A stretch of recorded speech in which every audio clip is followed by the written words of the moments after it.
Hello, everyone. Thank you very much for joining us today. My name is Mohammed, and we are pleased to offer translation service in your preferred language. If you are using the Zoom app, you'll soon receive an invitation to access the Wordly AI translator.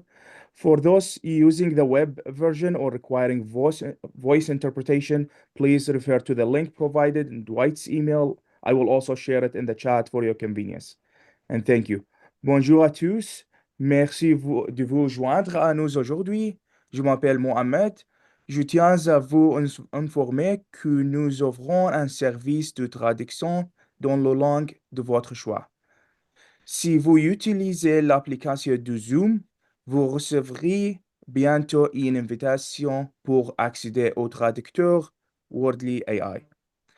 Pour ceux qui utilisent la version web ou qui nécessitent une interprétation vocale, veuillez consulter le lien fourni dans le courriel de Dwight.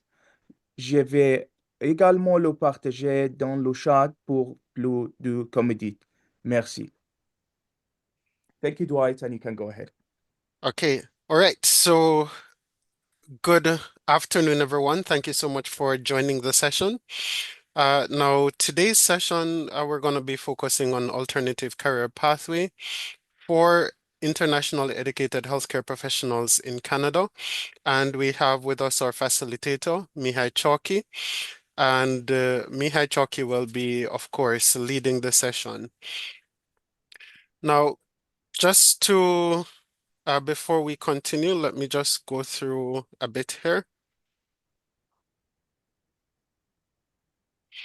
All right, so just for the land acknowledgement, we acknowledge that the land we are meeting on is a traditional territory of many nations, including the Mississauga of the Credit, the Anishinaabeg, the Chippewa, the Haudenosaunee Confederacy, and the Huron-Wendat peoples.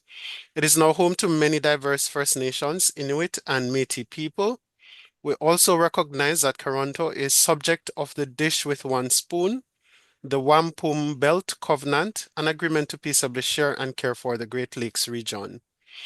So whether you were forcibly displaced or from your homeland taken to Canada by your parents, or you came off your own volition, we're all treaty peoples. So the treaties and covenants covering your locale, you can find them at that link by just inserting your postal code. Toronto is covered by Treaty 13, signed with the Mississaugas of the Credit and the Williams Treaties, signed with multiple Mississaugas and the Chippewa bands. As we gather, we commit ourselves to the ongoing work of reconciliation and stewardship by paying respect to their elders, past and present, and acknowledge the enduring presence and resilience of the Indigenous people on this land. Now, who we are really? So we envision a future where IEHPs are able to seamlessly integrate into a diverse, inclusive Canadian healthcare system. So whether you go clinical pathway or alternative career pathway, this is what we envision. And then, of course, we set out on a mission to increase your knowledge and accessibility to resources so that you're able to integrate seamlessly into the Canadian healthcare workforce. We do this through pathway guidance, skills development, and career connections. And so this session today is geared towards those activities. Now, just a quick look at who are the internationally educated healthcare professionals that are accessing our program. So this is just from persons who have completed our mentorship intake. 95 of those are medical doctors, so that's the majority of persons or IHPs that have access to our program. Initially, we designed the program targeting IMGs or medical doctors and internationally educated nurses. However, what we find is, of course, the majority are doctors, and then, of course, the next leading group are pharmacists. Just a side note here for the medical doctors that are that completed the intake. 26% of those persons have a specialized training. So they may have been a part of a residency program or completed a residency program prior to coming to Canada. And so the aim is to, of course, leverage these experience and expertise so that they can contribute to our healthcare system here in Canada. Where are the IEHPs located? And this is by province. Ontario has the majority with 111 of those 135 that completed the intake, followed by Alberta, and then other provinces such as British Columbia, Quebec, Saskatchewan, and New Brunswick to a lesser extent. Now, when we look in terms of the number of years or the number of months spent looking at whether they want to proceed with clinical careers in healthcare or alternative careers in healthcare. This is what we found from needs assessment of 9 of the persons that completed the intake assessment. So in terms of the number of years or months living in Canada, so 9 of those participants who completed, 4 of them have been living here for more than 3 years, which is represented by this blue column here. However, when we look in terms of the number of participants, years that was spent trying to integrate into their profession, you look and you start seeing some changes here.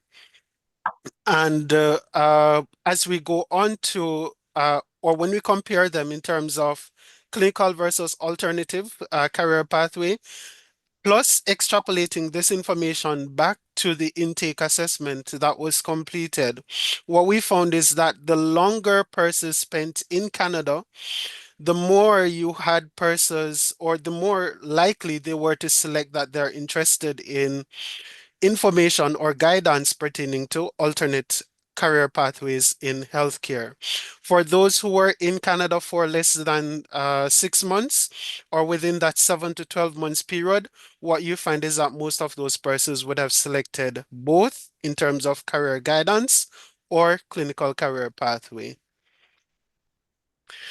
And that is the information for the 135 participants in terms of those pathways. For clinical pathways, 34 of those. And for both, that was 98, and the rest were alternative career pathway. All right, so that's basically it. In terms of some of the information, let's us now allow Mihai Csaki to take the floor. Medical affairs professional with extensive experience in emergency medicine, clinical research, sales, and has done a lot in pharma in Europe and North America. Please help me welcome Mihai Csaki as he facilitates this session on alternative career pathway in Canada.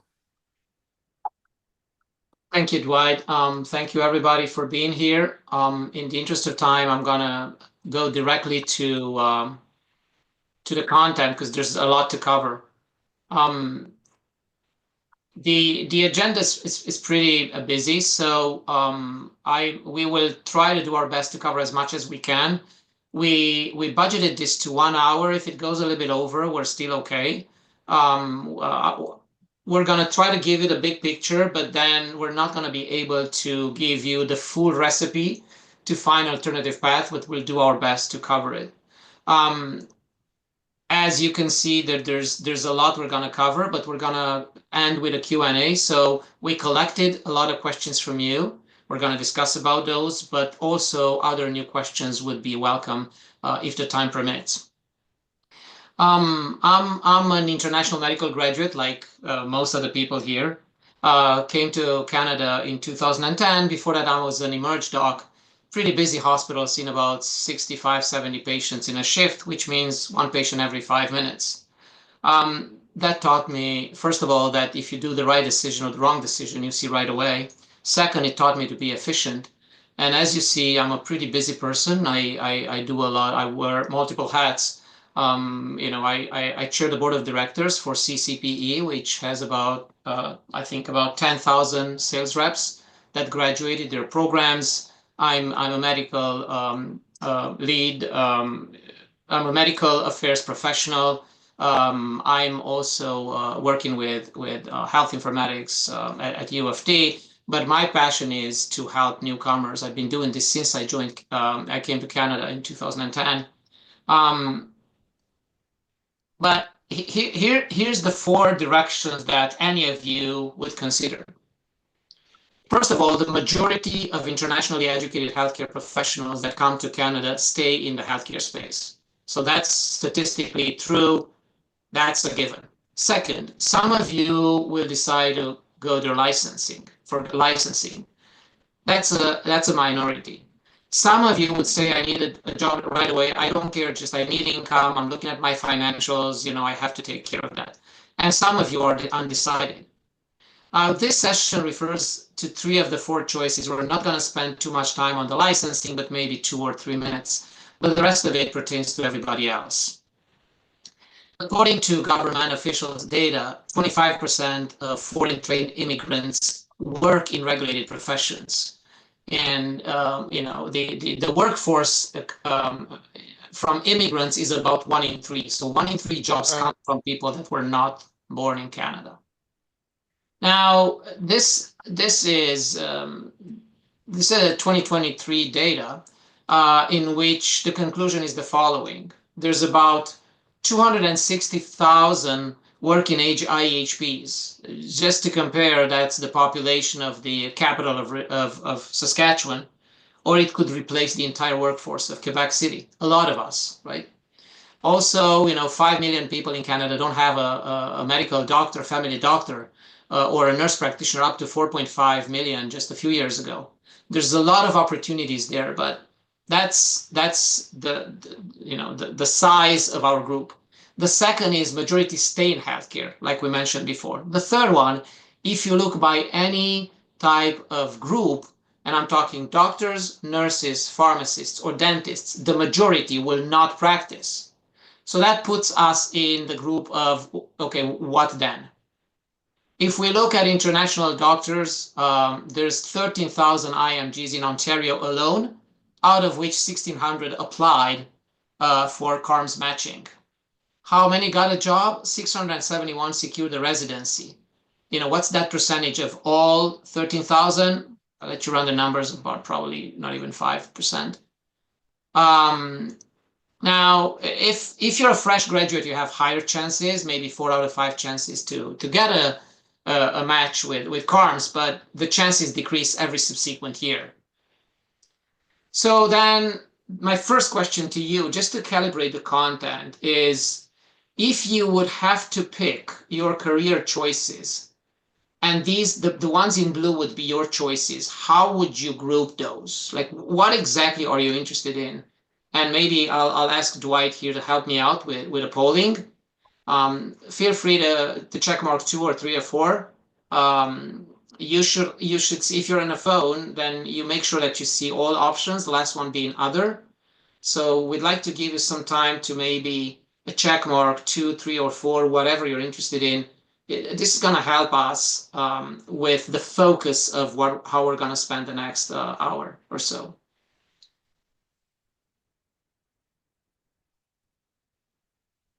So are you interested? If for those who are,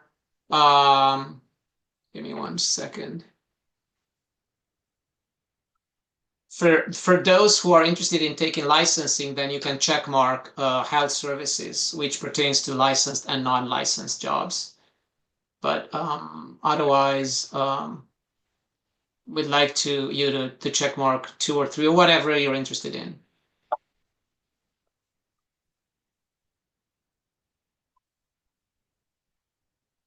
Can anybody see? I'm not sure if you can see the polling.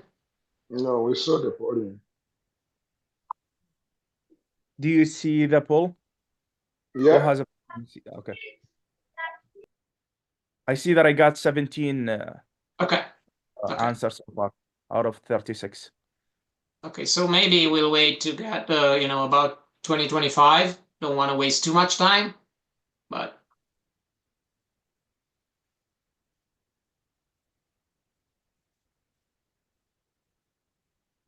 18 so far.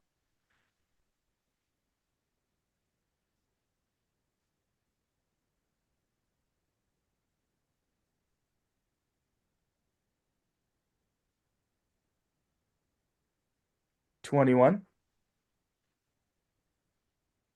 Okay, so let's get to 25, and then we'll just stop the polling because I don't want to spend too much time on it. Anybody else? We need 2-3 more votes. Okay, so here we go. Okay, so the most popular would be health promotions and healthcare education. Sorry, go ahead. Okay. And the second one was health services, medical administration, clinical research. Okay. Thank you for that. We're gonna move on, and then now I'm gonna show you something interesting. This is how our polling ranks in the past 12 years. So I've been doing this with my team. You see, more than 1,500 votes there. And you would see that there's a split in all of those, but these are actually jobs that people want, and it's not actually jobs that people got. So if I would have to compare this to what people get, you'll see a much more balanced content, which means that although most people want historically clinical research, when they end up doing it, they're not necessarily going in that space alone. And under other, you would see, medical devices, project management, critical care, entrepreneurship. There's everything else. So our goal would be to, okay, what can we do about it? In alternative paths, the most important thing to start with is, what would you do? Where would you start in order to secure the best outcome, but also not to waste your time. So you should be efficient in finding the starting point and the job search. And in order to do that, I'm gonna show you a couple of starting points and a couple of shortcuts to secure that. But one of the challenges that I see are the fact that transferable and non-transferable skills are one of the key points for doctors and pharmacists and dentists who come to Canada. And that's because in your previous life, you were used to have the diploma speak for you, right? So, there's a position for a dermatologist. Then as long as you're a dermatologist, then filters out 99% of candidates, and then you can apply. When in a non-transferable skill space, a non-regulated space, you compete against with everybody else. So now you have to put yourself in value. Like how do you learn? How do you put yourself in value? That would be something that it's difficult to do, right? So in order to get to what you want, you need to learn the starting point. And the starting point pertains individually to each of you. So some of you would say, I can go in person. Others would say I can only do remote. Others would say I can work on Saturdays. Some will say, I need a work right away. All that variability has to have a starting point. And that's why the polling that we ran, we identified from all those votes that if we cluster the jobs in job families in groups that have something in common, that is a very common point to start with. So if I would have a recommendation, the first thing would be, do I stay in healthcare or not? The very likely answer is yes. The second is, do I pursue license or alternative paths? If I pursue license, go for it. But if you pursue license, you can also do a part-time job as long as you have low stress, low time commitment to let you focus on your licensing preparation. Pharmacist, dentist, doctor, doesn't matter. If you go for alternative paths, then you have to decide what are the job families that you're interested in, because you need to know all the options. And, based on the job titles that we have, there's a large variety of jobs that you can pick from. The next strategy that we have is networking. And networking is building a trust, because the number one thing that employers look are not competencies or list of skills. It's trust. If people don't trust you, will not hire you. On the other hand, if they trust you a lot, even if you don't have the perfect profile, you will get the job. So in order to do that, this is an article that I wrote with the Journal of Medical Science Liaison. This has tens of thousands of medical affairs professionals around the world, is that you get the most employment opportunities not from your family and close friends, but from weak ties. People that are not close to you, but are somehow close to you because your friends and family probably know the same jobs and friends that you have. But the people that you are somehow connected with, and LinkedIn is a perfect example, will give you more job opportunities. There's a term called 6 degrees of Kevin Bacon, which says that within 6 people, you're connected to everybody in the world. And Facebook said that for them, that's less than 4. And actually on my LinkedIn profile, with 3 degrees of connection, I'm connected to more than 1 billion people, professionals that have a LinkedIn profile. So what I'm saying is that being connected and having, give me 1 second, can't advance this. Here we go. Being connected helps build your potential opportunities for jobs. You might find out of your connections might find jobs that you don't. And LinkedIn is a good source for that. LinkedIn, 95% of recruiters, actually more, are use it on a regular basis. In Canada and actually in North America, there's more members on LinkedIn than employable people. And every minute in North America, there's more than 100 jobs posted per minute. So that means that, to me, I see LinkedIn as a very valuable connecting and employment opportunity search tool. So, you can ask your friends and your family, but if you go into for more than that, build a good profile, connect with people that are seeking the same things than you, connect with people that have the same skills, look at the job postings and see what they request, and you can improve your profile based on what people like you post. Now, when it comes to getting help, there's a lot of tools that you can use.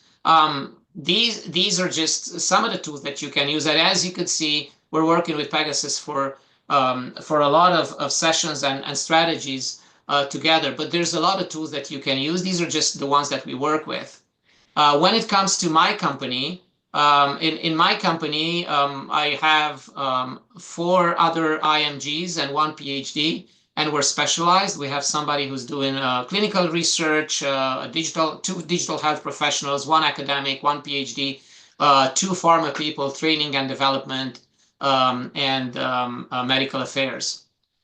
So we're focused on IMGs and IEHPs alone. Now, the next step that I'd like to do is answer the questions that you submitted, and I grouped them in a couple of big chunks. There's a couple of questions related to clinical research, and for those questions, although clinical research seems to be the go-to career choice when you move to Canada. It's hospital environment. You have the knowledge that others don't. It's non-regulated for the most part. There's a lot of opportunities. The research and development space in Canada is pretty public and private. It's pretty well developed. So that would be, one thing. But the other thing is that as long as if you compete in clinical research, it's a highly competitive space, then you have to have the proper introductions and connections, because otherwise you're going to be in the same pool with, maybe 100, 200 others, and you have to stand out. If you're not going to be in the top 10 to be selected, you're going to have to deal with a lot of rejections. And you need to find ways to do that. So that would be my tip for clinical research. If we're coming to a Canadian degree, there's a couple of questions you sent us about that. Do you have to have Canadian experience and Canadian degree? And the answer is yes, it helps, but it's not completely replacing those who don't. If it could be in some cases a false objection. So if the only reason why you're not getting a job is the Canadian degree, then yes, you should go to a Canadian degree. If you get a program that has high employment rates and the program director is very good in securing co-op programs and internships and all of that, then yes, it would help. But I've seen cases, not one, in which people spend 2 years, tens of thousands of dollars to conclude that it didn't really help them. So, mixed feelings on that, but if it's done properly, it's definitely helping. Getting the license, that's probably a lot of you are looking into that. We can help with that as well. Like we do license support, but I'm not the specialist in that. I have resources. We work with a lot of people that are specialized in that. So that's a separate path, but it's not today's focus. So we're not going to spend too much time. But here's where we got the most job. Like, how can I find the most questions? How can I find a job in Canada? And it's not easy to address, and definitely you can't address that in 1 hour that we have. This would be similar as if you would ask, in 1 hour, tell me how to become a doctor. Well, it's difficult, right, to address that. So what I have next is one slide on that, but it's definitely just scratching the surface, which is our company has more than 1,000 job titles in our database. If I would make you list as many as you can, you're probably gonna give me what, 30, 50, 60, but you're definitely gonna miss most of them. So the first thing is you don't know what you don't know. So reach out to people who can help. The Pegasus Institute has people that are specialized in supporting you. They know the shortcuts. This would be like if you ask a question on Google and you get 1 million answers back, you only care about the first page. What's the most relevant part? So getting coaches and people that are specialized in that is helpful. Second is your first full-time job in Canada is finding a job. Unless you're dedicated and you're in the driver's seat, is going to be very different than just being, searching the internet whenever you have time. You have to put aside time. You have to be disciplined in following. You have to be obsessed with getting that if that's your main goal. We can help, but you're still going to drive that search. The third point is that in Canada, this society is working pretty well, and it worked well before you joined. So you need to learn how to put yourself in value. You need to learn how to tell the potential employers how good you are. They don't know how good you are. They only know what you tell them. So learning how to put yourself in value is key, because as much as you know that you're valuable, they don't. So interviews and job applications are not a moment to be modest. You need to, and there's ways you can do and ways you can learn that's teachable. It's something that you can do faster than getting a degree. Increasing your chances to land a job are through learning how to perform job search and interview a performance rather than going to get another degree. And you can get another degree as well. Don't get me wrong on that. The last one is that Canada is built by immigrants. This is a country that the economy is tailored to getting new talents. Canada wants to attract new talents. There's no such thing as an immigrant that doesn't find a job. Finding a job in Canada, it's a matter of when, it's not a matter of if. So everybody here will get a job. And if you got a job, you're going to get a second job. That's how the Canadian system is built. But make sure that you get the right resources. Like, a lot of us are high performers, and that comes with a sense of pride. So you're not easily asking for help. But in this case, asking for the right person to help you out can save you a lot of time and money and stress, for that matter. Now, and there's other questions that we got that are sector specific.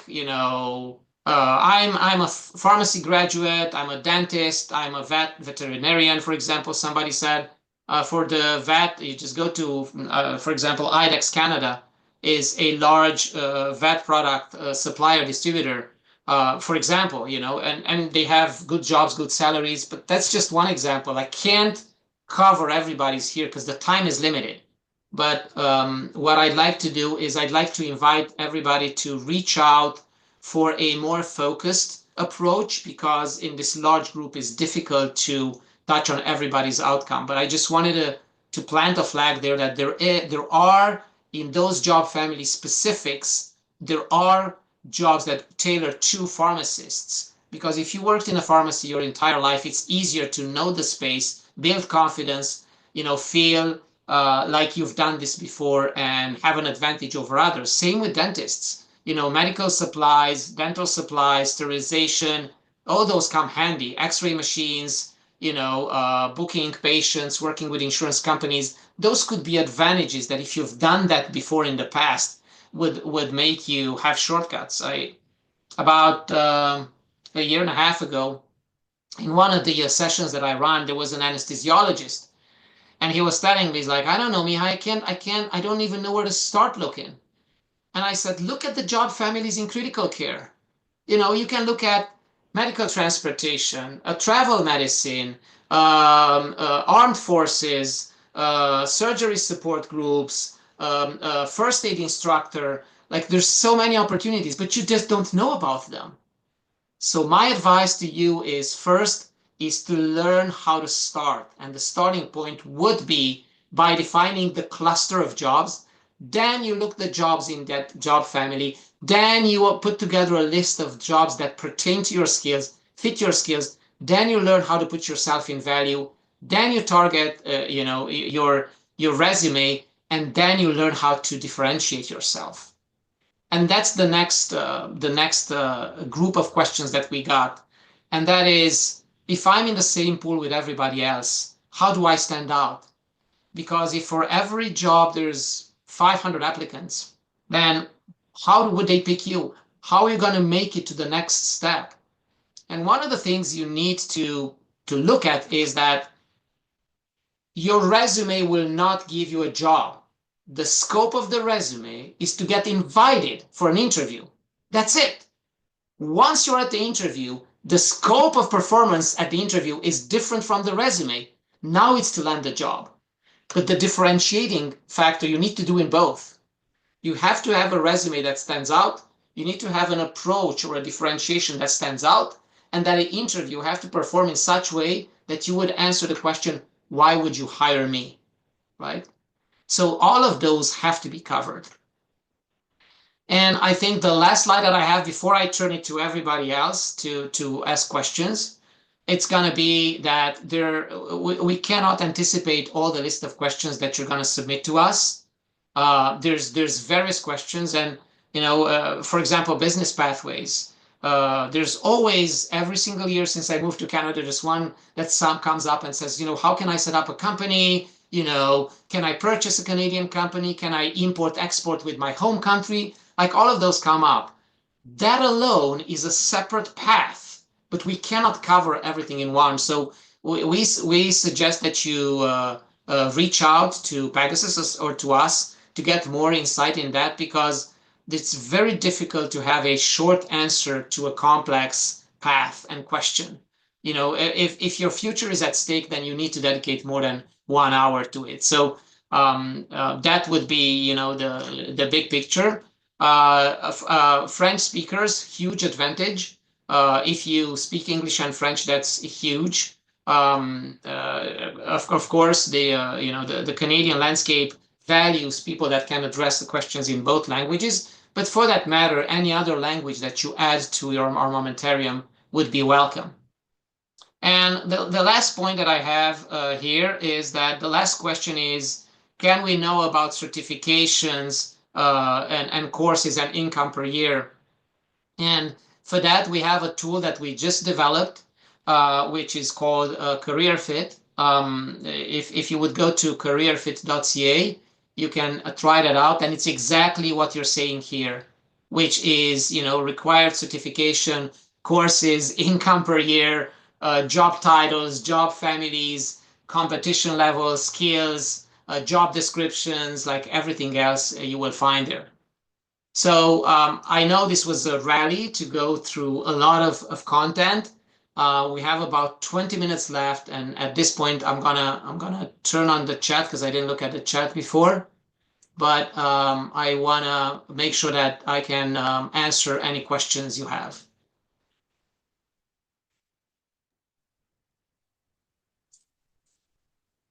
All right, so I have been going through and responding to some of the questions from the chat. Uh-huh. But so far, what I have been seeing is where can we find the unlicensed job for pharmacists? That was the first one that was posted there. Yeah. So the pharmacist pathway mostly pertains to the pharmacy job family, but not only to the job family, right? So in the pharmacy job family, you have regulated jobs and non-regulated jobs. Okay. So I'll give you a little bit of a story. In 2021, my daughter was in high school. She wanted a summer job, and she actually printed her resume and actually walked into the closest pharmacy to us. And she asked to speak to the pharmacy manager. And she said, "Look, I'm a high school student. I'm curious on, how to work in a pharmacy. Would you have an opportunity for me?" And here's what the manager said, the pharmacist. He's like, "You know what? I value the fact that you didn't stop and send me a resume like most people do. You actually took the time to come to talk to me in person. Can you start tomorrow?" Standing out from others, you make an impression, you go in person, you can start with a volunteering job. And by the time they get to know you, the pharmacist, they will give you an opportunity to become a pharmacy assistant, or you can be a patient counselor, or you can be even, support for vaccination clinics, even working as a drug navigator. That's a position in a hospital, for example. It's a non-regulated job. So there are so many non-regulated jobs for pharmacists. Another opportunity for pharmacy is pharmacovigilance and medical information in the pharmaceutical space. The number one criteria for PV and medical information officers is to be a pharmacist. So those are opportunities for pharmacists. What other question? Thank you. This is exactly what happened to me, Mihai, when I first landed my job. Like I actually knocked out doors at pharmacies and then Here we go. drug mart. They said, "Yeah, come for an Success. interview," and then I was hired. That's it, Okay. bang on. And so see, and that's the power of having people that have gone through the same painful experience like we do. We've been in your shoes.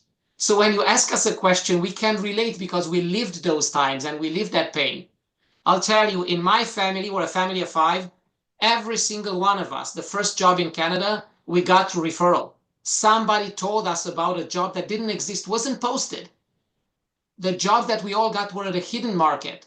In the hidden market, there's no competition. You show up and they give you a job. Exactly what Mohammed said.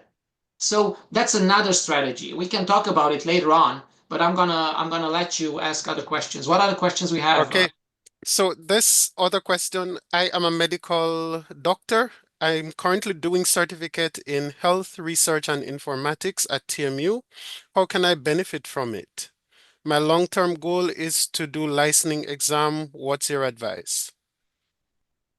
So there's 2 components here. Yeah. One component is that invariably you will be asked if you want to pursue your license, so you have to be able to give a good answer to that. Because not everybody's going to be happy with the fact that you cannot dedicate your 10 hours a day to work with them. So you might probably look at part-time jobs. Also talk with the program director. The program director might have connections that can give you opportunities because they have a list of employers that can do that. The other thing is that you can look into jobs that are not necessarily well paid, but are conveniently located, and it's easy to get them. Such as there was a pharmacist about 2 years ago, and she said, while I'm preparing for my licensing, I just wanted to get out of the house. I didn't want to go nuts, So she's like, I was looking for something to do, at next to the condo where I lived, there was Loblaws. So I went there, and they had a pharmacy. The pharmacy didn't need anybody, but the Loblaws said that they need a cashier. So she said I went to work as a cashier. 3 hours a day, maybe Saturdays, because it didn't matter to me, just to disconnect from the daily stress. But what happened, she said, is that I made friends with the pharmacy. So now the pharmacy knew me because I was there every day. The pharmacy hired me. So now I'm working in the pharmacy. I'm a pharmacist. I work in a pharmacy and I prepare for the licensing. So see how that changed? But you need to look for opportunities, and there's no formula for those opportunities. You have to be open to them and embrace them. So it's very difficult, but I'd say keeping an open mind and putting a little bit of effort might not be the perfect match, but it could be a good temporary solution. What else? Okay, thank you. There's just a general question here. What's the solution for French speakers? So French speaker, well, okay, so the French speakers, you meaning English and French or French alone? No, it's just French speaker. From the intake assessment, I kind of did a little bit of background here. This person speaks French. That's their original language. Okay, so if they speak French and they also speak English, that's one scenario. If they only speak French, that's a different scenario. If they only speak French and they're located in Quebec, there's one case. If they're in Quebec City, it's one story. And if they are in London, Ontario, it's a different story. So based on that, there are jobs that have a virtual presence, right? So you can work virtually. You can work for a company that's based in Quebec. My company is based in Quebec, right? I speak French. I speak fluent French, but it's not my first language for clients. When I talk to doctors, that a few doctors will prefer French, but most prefer English. So if it's located in New Brunswick and speaks French alone, that's one strategy. If they're located in Ontario and they speak only French, look for virtual. If they're located in Ontario and they speak French and English, then it's plus. And if they're located in Ontario and they only speak French, there's no other option but to find either a niche program or an international company or international reach, or a Quebec or French francophone focused audience. What else do we have? Okay, going through, just one moment here. There's some French here as well. Okay, that's not question for you. Okay, what do you think about halotherapy as an alternative job for medical doctor? Is it worthy? Well, I mean, yes and no. So first of all, halotherapy is not a regulated job in Ontario. I think it's closer to Quebec because that word comes from French. The closest we have, so in French you can translate, but in English, the closest we have is respiratory therapist. That's a regulated job. We have a CPAP technician. That's a regulated job. So, semi-regulated, not necessarily regulated. If you have a CPAP technician registration, then you have an advantage, but it doesn't necessarily have to. So those would be the tips for that. There are manufacturers that sell devices, such as Philips, Siemens. There's more Respiratronics or something like that have devices. So if you have a background then in mask fitting, like 3M would do half respirators, full face respirators. If you have a experience in that, then of course you can capitalize on it. But it's not a job that's mainstream in Ontario. Okay. Now, I'm a pediatrician back home and I live in Ontario. I'm preparing for sonography exam. How can I benefit from this to be a step to qualify my certificate? Okay, that question is not quite clear. Yeah.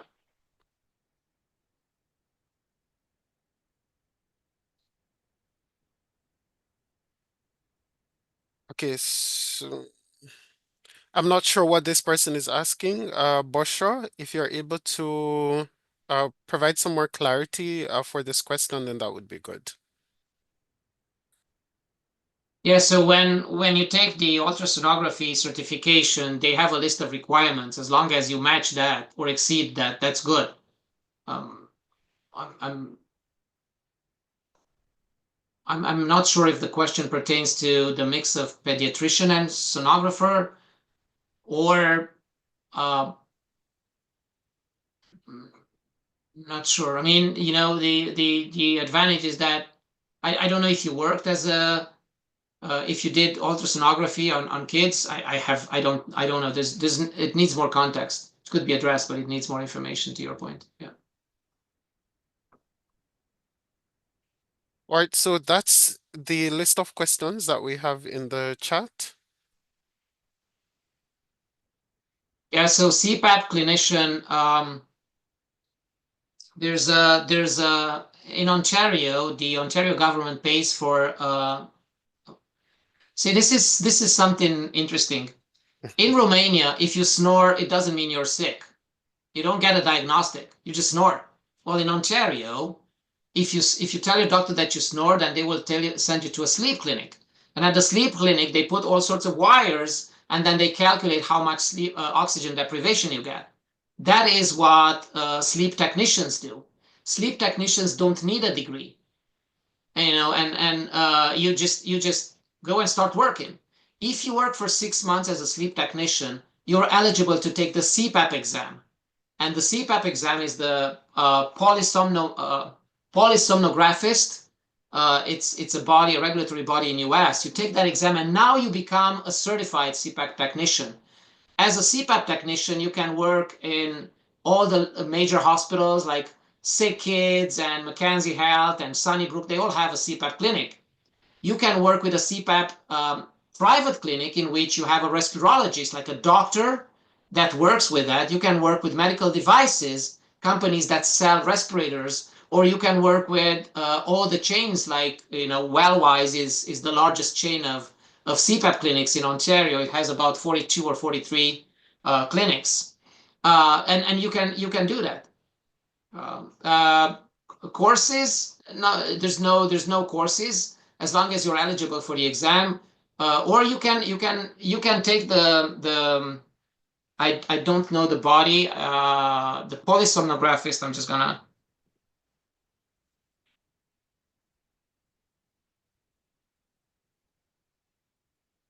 I think that's the title of it. So there's courses, I think, in US that you can take, but you don't have to be. It's a semi-regulated. You can be non-regulated. You can be non-certified or certified to take it.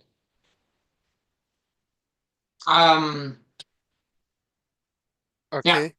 So next question, I was Yes. wondering if there are any medical science liaison jobs that are entry level. Most seem to have requirements of many years of experience. Right. Okay, so I'm gonna address Aria's first question. The CPAP technician is an application of the RPGST certification. So the registered polysomnographist is a requirement to be a CPAP technician. CPAP technicians could be respiratory therapists, nurses, or polysomnographists. Respiratory therapists are hard to find because they mostly work in hospitals and operating rooms. But the CPAP technicians will do those jobs in sleep clinics. So that's the answer to that. In terms of medical science liaison is a job with very high competition. I would suggest, if you want to tap into that field, either you start with a sales rep experience, or if you've done that back home, then you can translate that to here, or you can move from a sales to a marketing position, or to a continuing health education position, or to a pharmacovigilance officer, or to a medical information specialist, and then move to MSL. Otherwise, it's going to be difficult. For every MSL position, there's hundreds of applicants, and some of them have experience. So how do you overcome that lack of experience? That's you have, and that's exactly the point that I was making earlier. You have to become relevant. You have to differentiate yourself. You have to have a compelling story to say, pick me. That has to be done before you apply. The application should be just the end of it. Okay, this one, it's a little bit left of field. I'm an internationally educated nurses nurse with 2 years of experience in India.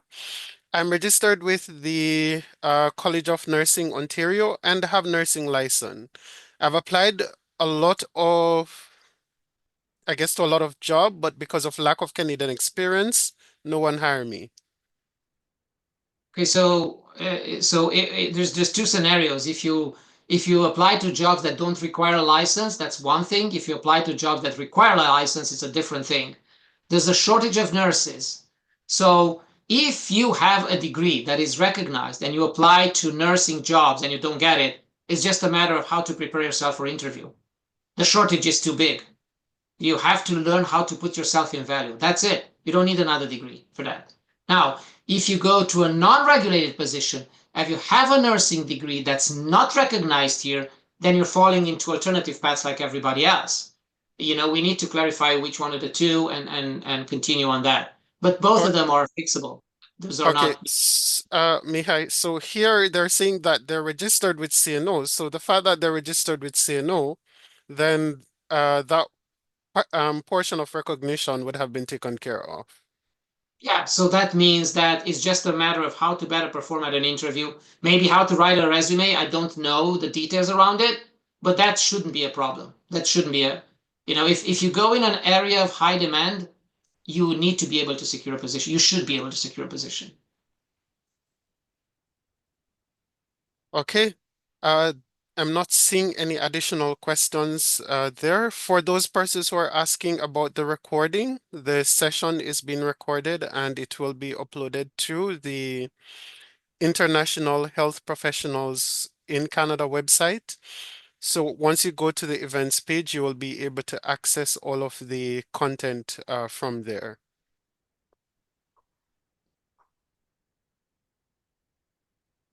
I know this was a marathon. You know, we presented a lot of information, but our goal was just to give you the background and the skeleton. The details are in how you do execute. But you know, one of the traps would be not to apply to 10 jobs every day. You need to prepare, and the planning and the preparation should come before the application, right? For as a key takeaway, everybody here, everybody who's looking for a job should be able to answer two questions that will always come up during the interview. Tell me about yourself. That's the 30-second elevator pitch. You should be able to very well condense who you are in 2 or 3 paragraphs, 2 or 3 sentences. That's it. If you do that, if you believe you do that, take a phone, record yourself, and then watch that recording. Then you take the phone, turn the sound off, and look at how you perform. Then you flip your phone, you put it on the desk, and you listen to yourself to see the tone. And I bet you can do a version 2 that's better than that. You do version 2, you do version 3, and version 4 until you're happy with the outcome. You want to criticize that? Give it to a spouse, a friend, somebody you trust, and say, what do you think about my answer? And they will try to help you. Friends of yours will say, I don't know, you can do better than that. You're so valuable. You didn't say about what you did and all that. So question 1 always comes up in interviews is tell me about yourself. The second question that everybody here should master, should know very well is, why would I hire you? In other words, if I have 100 choices, what makes you be the number 1 choice there? And if you believe that you master that, you're ready for interview. From my experience, most of us are not ready. You have to have those prepared to the dot. You have to have 3 or 4 of those versions ready. If I wake you up in a sleep at 2 a.m. and I ask you that question, you should be able to articulate it in a convincing way. That's in your hands. You don't have to go to school for 2 years for that, but it has to be done. But because if not, you're amputating your chances to land a job. And that just doesn't help, right? Okay. Thank you so much, Mihai Csaki, for facilitating this session. For all the persons that join us, and of course, from Pegasus, my colleagues who joined to facilitate the session. Thank you for joining with us. I'm going to be sharing the screen just to remind you of our next session that is coming up, which is on Friday. And this session is really geared towards persons improving their language skills. So we often have our sessions and we realize sometimes persons are a little bit timid in terms of speaking, or they will not turn on the cam, they will not come on cam. All right, so all of this is to help to improve your comfort level with using the language. It's the occupation-specific language training for internationally educated healthcare professionals. It's offered through a number of colleges across Ontario. All right, for this session, we will be partnering with Niagara College, and Kate will be going through some skills building during that session, and also presenting information on program eligibility and how you can benefit from this program. Program is funded by RCC, so it's not something that you're going to be paying for. Just there for you to go ahead and, of course, benefit or improve your speaking skills. For those of you who joined today, if you had submitted questions that were not answered after today's session, we will review the additional questions that are submitted. If these are items that, of course, we were not able to address based on the time, then we can decide whether or not we'll be able to facilitate those questions in another session like this, or we will be able to respond to those individually. That's it for us today. Thank you for joining the event. This is Pegasus. I'm Dwight Baker, Mentorship Coordinator. Goodbye for now. Thank you so much. It was Sure. amazing. Thank you. Thank you all. Thank you. Bye.